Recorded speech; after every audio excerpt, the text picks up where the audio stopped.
Good morning, beautiful people of the world.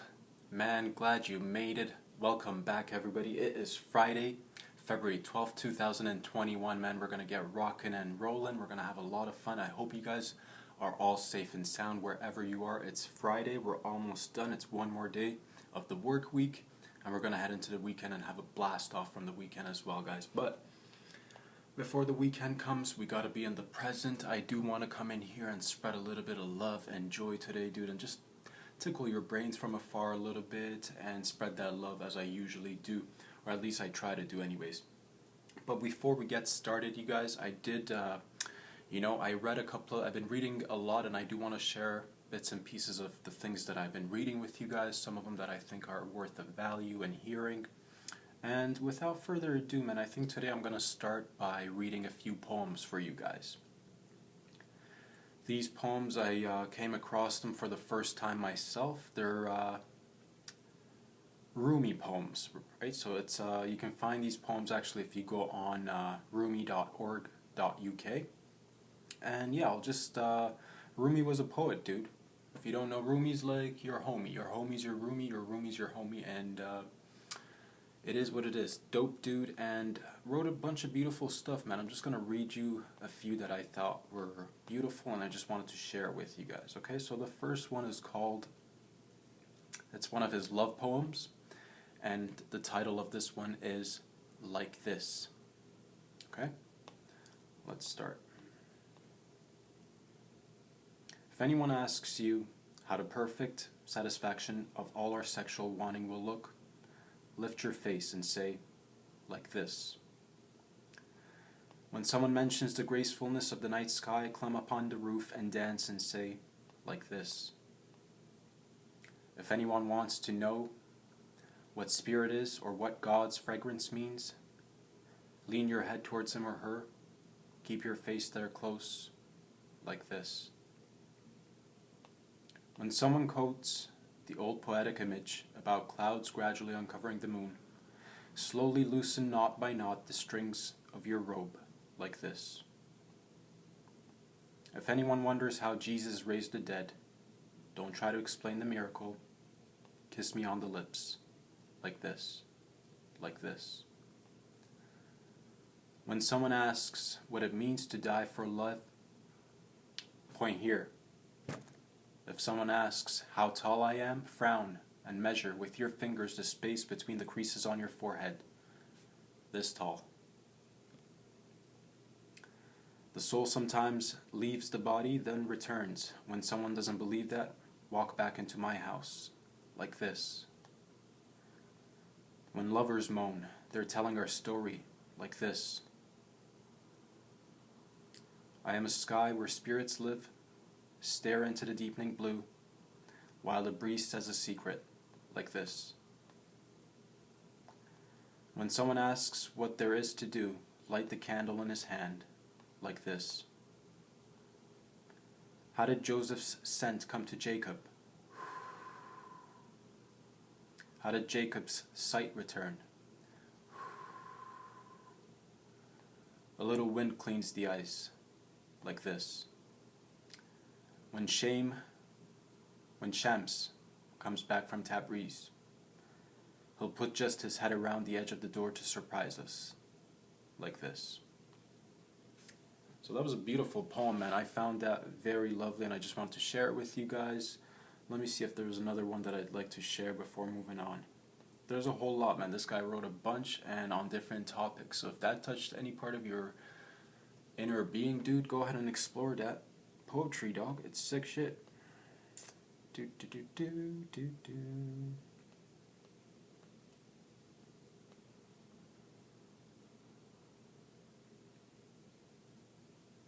I'll read another one.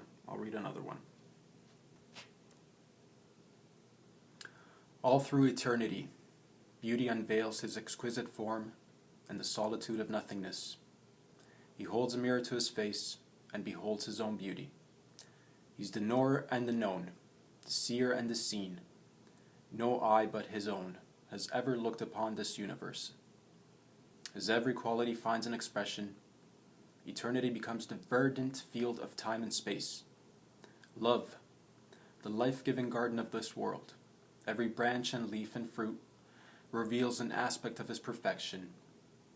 The cypress gives hint of his majesty. The rose gives tiding of his beauty. Whenever beauty looks, love is also there. Whenever beauty shows a rosy cheek, love lights her fire from the flame. When beauty dwells in the dark folds of night, love comes and finds a heart, entangled in tresses. Beauty and love are a body and a soul. Beauty is the mind. Love is the diamond. They have together since the beginning of time, side by side, step by step. I swear since seeing your face, the whole world is fraud and fantasy. The garden is bewildered as to what is leaf or blossom. The distracted birds can't distinguish the bird seed from the snare. A house of love with no limits. A presence more beautiful than Venus or the moon. A beauty whose image fills the mirror of the heart. Man. Dope, right? I mean, somebody put some beats on that thing and like get it going, dude. Those are some cool poems that you guys should dig into. And yeah, there's so much. I mean, the man wrote on so many different things, man. So many different topics. We got poems of love, mystical poems, poetry of passion, wedding poems, poems of life and death, poems of realization, poems on everything, dude. And this is just one guy. So yeah, expand your horizon. That's what I've been doing, digging into different things, man. That's a little bit of poetry. I hope you guys like that, man. The other day, you guys, there was something a little weird, man. I was just not weird. It just, I was standing in my hallway. There's a little narrow hallway that connects from my door, I guess, to the outside of the building's hallway where you go into the other hallway, which will lead you to the elevator. I was inside my building. I was inside my unit, and I got a mirror right next to my door, okay? Right in front of my door, rather. So I was just checking something else in the mirror, standing by my door, and I hear a knock, dude. It goes knock, knock. And immediately I turn around, and I'm like, who's this? And my neighbor's door opened, and then their guest walked in, and then I realized that this was not a knock for me. Actually, they've just been knocking on the door next to me. It got a little bit awkward, but I didn't want to feel awkward about it, so I'm just like slowly walking back into my living room, and I carry out a full conversation. I'm like, yeah, who's this? Sorry, wrong number. And I just hang up and pretend like I was just having a conversation on the phone, because I don't want to look like a fool, dude. You know what I'm saying? Things happen.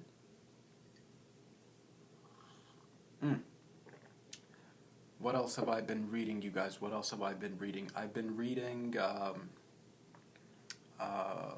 Going Clear by Lawrence Wright, if I'm not mistaken. Let me just double check the name and title of that. I've been reading a bunch of stuff, squeezing in a lot of good reads, you guys, not gonna lie. Yeah, Lawrence Wright, Going Clear, Scientology, Hollywood and the Prison of Belief, dude. It's really cool shit, and basically I've read 50 pages so far. It talks about L. Ron Hubbard, dude. If you guys don't know the man, he's the man that created Scientology. Excuse me. It's interesting to read about him, man.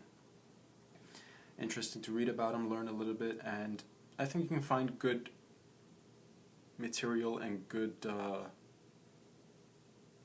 sources of knowledge in everything. You know, you don't need to get so dogmatic with everything, but I think it's good to explore every realm and like just, you know, dig into people's brains a little bit, see what their outlook was. And essentially this man he's a wild boy, dude. He was a wild boy, and yeah, had a bunch of wives, partners. He was at one point in the Navy. At one point he was seeking help with his like mental health and stuff, and didn't get the attention that he wanted, I guess, and essentially that's why he started to like want to create his own psychology, if you will, or another, that's what he wanted to do. Essentially he wanted to help himself, he wanted to help other people, and yeah, did things get carried away? Definitely, for sure, but I haven't dug that deep into it. So far it's the parts that are just like talking about how he drew up from like a little bit from Freud, a little bit from Jung, little bit of his own, like, just the way he interpreted things was that everybody has some sort of like, I guess, trauma or what have you, that holds them back. And if you were to like sit down with what he called an auditor, so somebody would sit down with you, similar to what like a psychologist might do with you guys, or a psychiatrist. Psychiatrists, I think, give out more prescriptions. Psychologists are the dudes or ladies that sit down and actually listen and have a chat with you. Different story. But point is, he wanted to basically like go over through his traumatic experiences, bring them out, reveal them, attain their power, and give it new form and meaning from there. You know what I mean? Basically, take over the words, take over the meanings, take over the impact that they've had on him. And it's interesting because I look for these things. I've always been into like reading different stuff on psychology, on sociology, and all that stuff.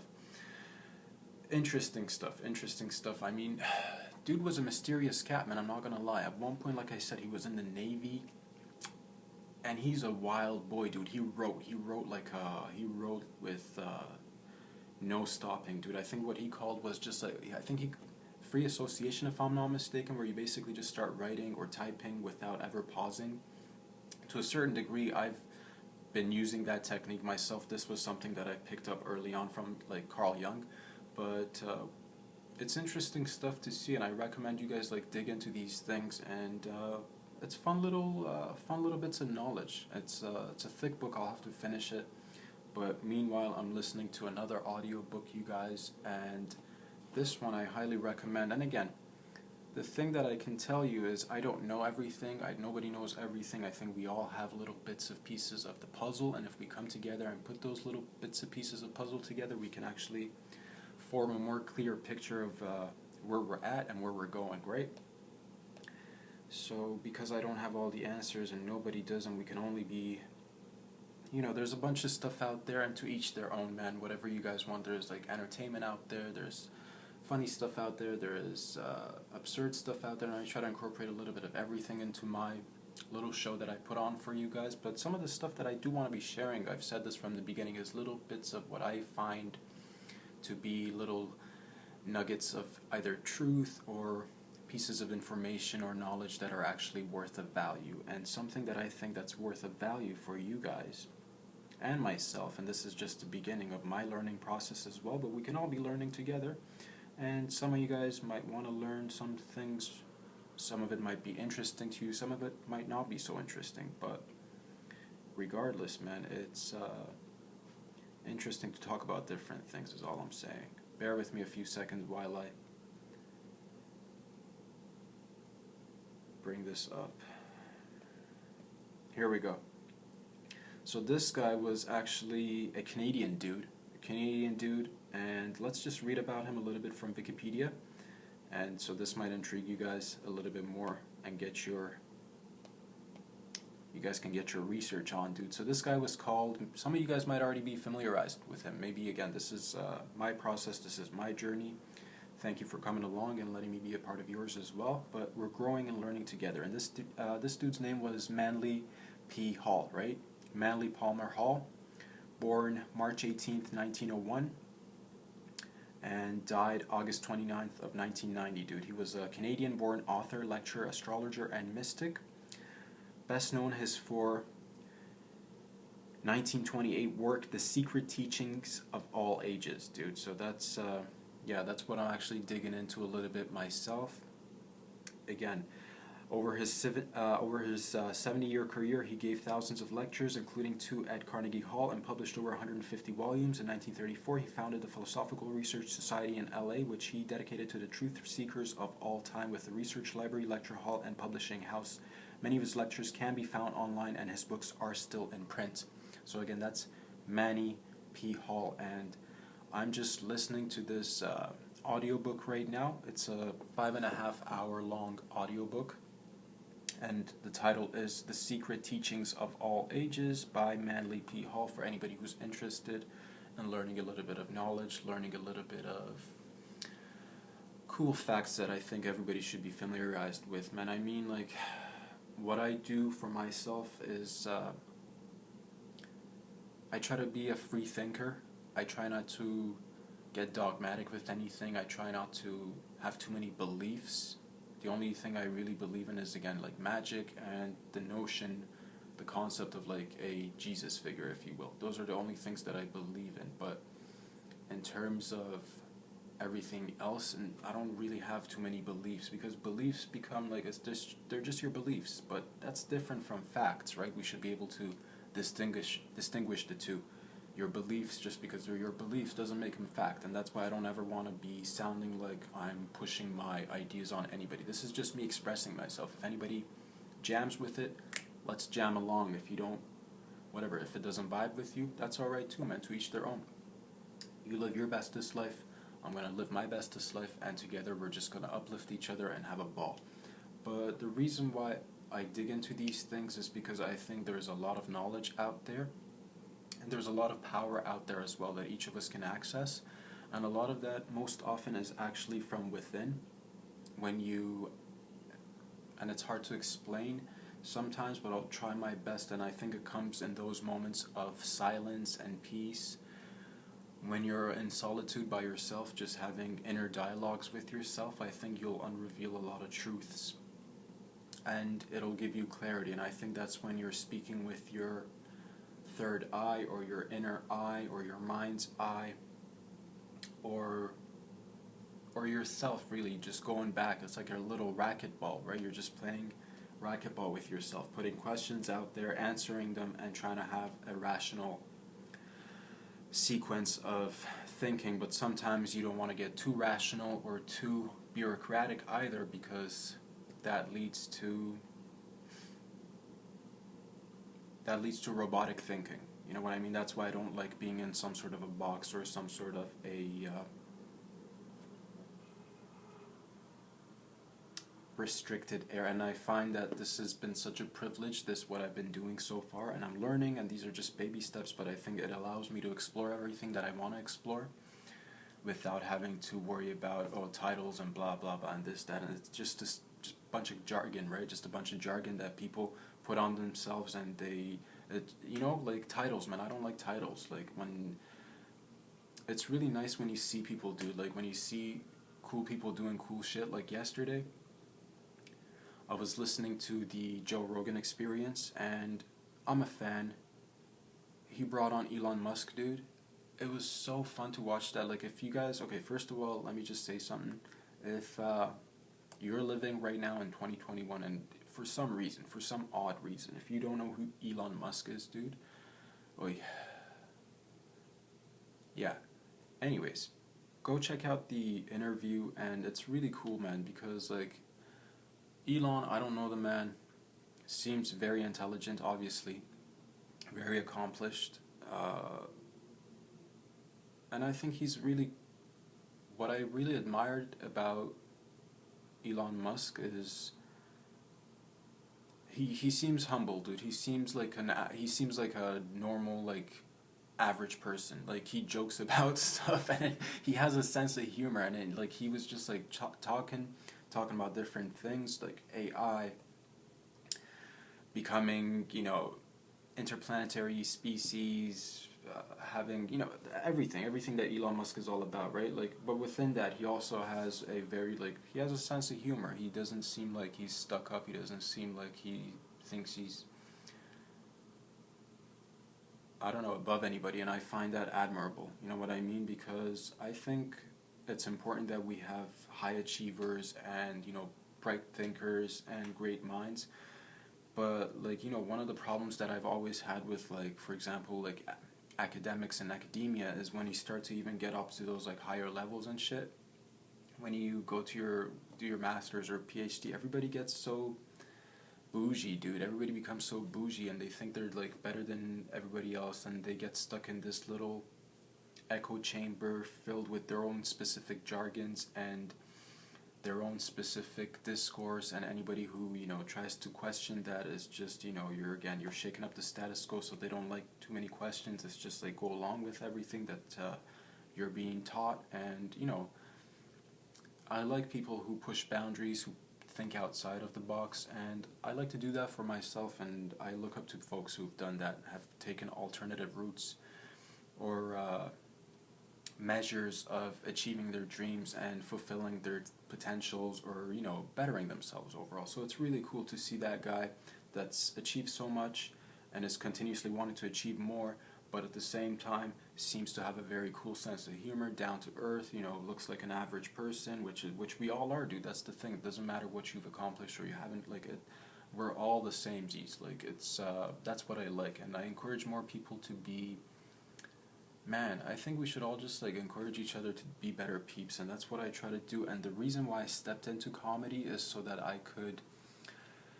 It allows me to express myself, because sometimes I need to have silly thoughts and silly ways of thinking in order for some maybe interesting ideas to sprout as well. But one thing that I've been thinking about, and like I'm learning, right? These are my baby steps.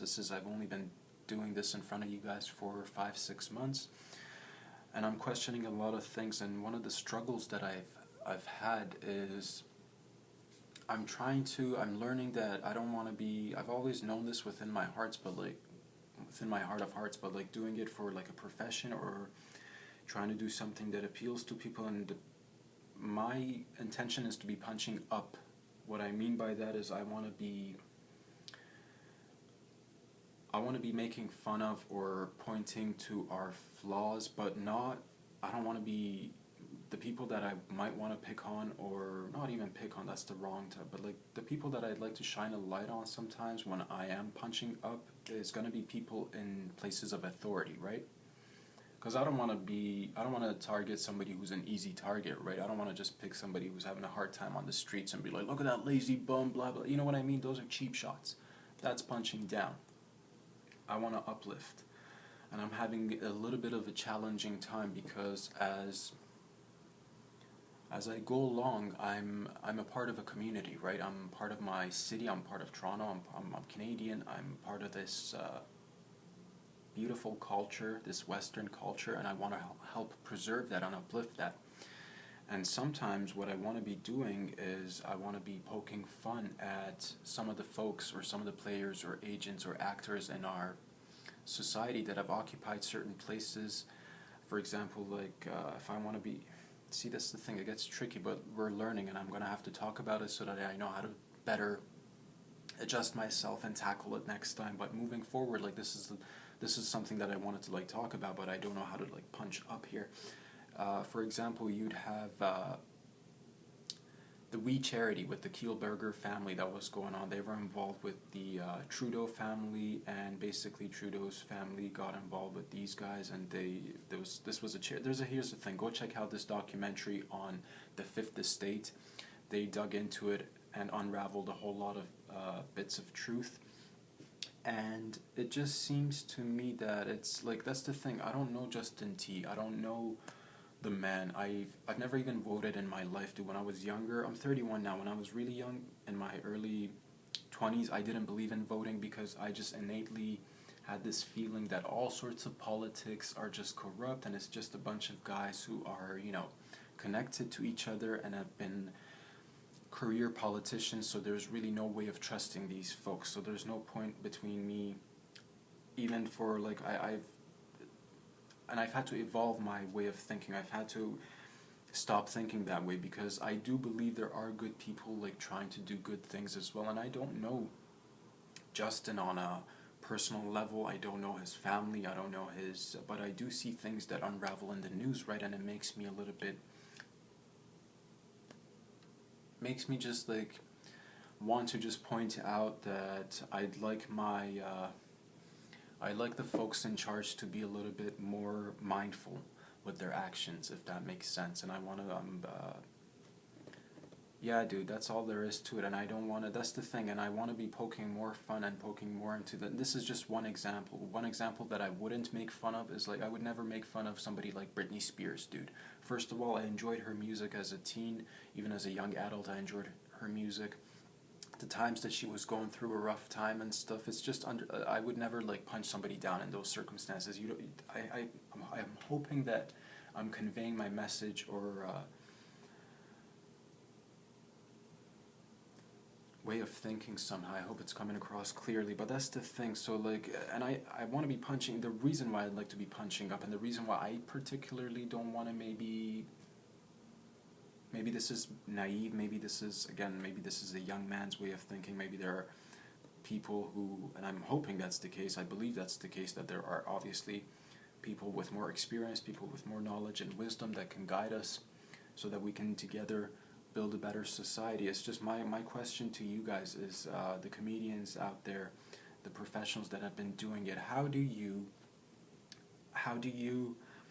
tackle somebody who's an authority figure, but at the same time, here's my concern, right? My background is, again, I've never leaned into this, I don't even like to lean into it, but the only thing I'm concerned about, you guys, is like, I identify as a Canadian. I don't ever want to be, let's say for example, if I'm poking fun of Justin, I don't want it to like come across as, oh yeah, of course this guy's going to be making fun of Justin, he's, you know, an ethnic minority, but I don't believe that's the case. But I'm the type of dude that thinks about everything. Maybe I think a little bit too much about these things, but it is what it is, man. That's the way my brain works. I don't want it to be interpreted in a way that I'm dismantling what's good in my society, because I'd like to help uphold Western society. I'd like to help upload notions of ethical democracy, ethical capitalism, Judeo-Christian beliefs that I really, you know, have kind of incorporated into my own life. These are the things that I believe in and want to, you know, help better. So how do I, you know, and whoever, and it's not just Justin, right? Whoever is next, the lady or the man, whoever in different countries too, samesies with like the United States. I don't want to, I feel, I'm stuck in the middle, you guys, because I feel like I have to be punching up to be shaking up the status quo of my home nation, my nation state, my family, essentially, so that we can better each other, right? But at the same time, I don't want to be shaking things up too much or in the wrong way so that other folks take advantage of that shaking up or steering up. You know what I'm saying, dude? Because there are other entities, other states, whether they're individuals or collective, they are unfortunately butting heads with us. And when I've talked about this, and I hope you guys have by now gotten where I'm coming from. I see people for just being people. And I think we're all just basically like distant family members, like long lost cousins or something. Sometimes it's easier to see that with certain people. Sometimes it's a little bit more difficult just because we may look a little bit different, dudes and gals, but we're all the samesies. And when I talk about situations like this, it's mostly I'm trying to like punch up the governmental figure so that we can all have a better collective life. This is not to pinpoint to somebody and scapegoat somebody. This is not to give, you know, false ammo to anybody else that they're like, oh yeah, look at their internal struggles or what have you. No, dude, because like if you look from my perspective, like Canada, the United States, they're beacons of hope. They're, you know, and it's important that we preserve these places and these areas where certain beliefs and certain ways of living are protected, you know, and part of that is the truth, dude. So I'm just trying to learn, do my best little by little, and trying to stir things up, but in a good way, in a positive way. That's the thing. Even when I was a young man, I've always wanted to like spray paint and stuff, but I've never actually spray painted a building, you know what I mean? Because I don't want to wreck that, you know what I mean? So that's the thing. When I do art, I want to be, whether it's comedy, whether it's writing, whether it's painting, or whatever else it may be, I want to be helping create better things for us. And I'm just glad to be a part of this group and team is what I'm trying to say. But I do need a little bit of guidance as well, and I'm hoping that somehow the universe or the good people around me that are out there doing their magical work as well, I hope that somehow I get a little bit of guidance in my way as well, because none of us can do anything alone, and I'm in so much gratitude and in so much debt for all the love that I receive on a daily basis, whether it's from friends that I've come to find in my life, or you guys that are now a part of my family as well. We're an online community.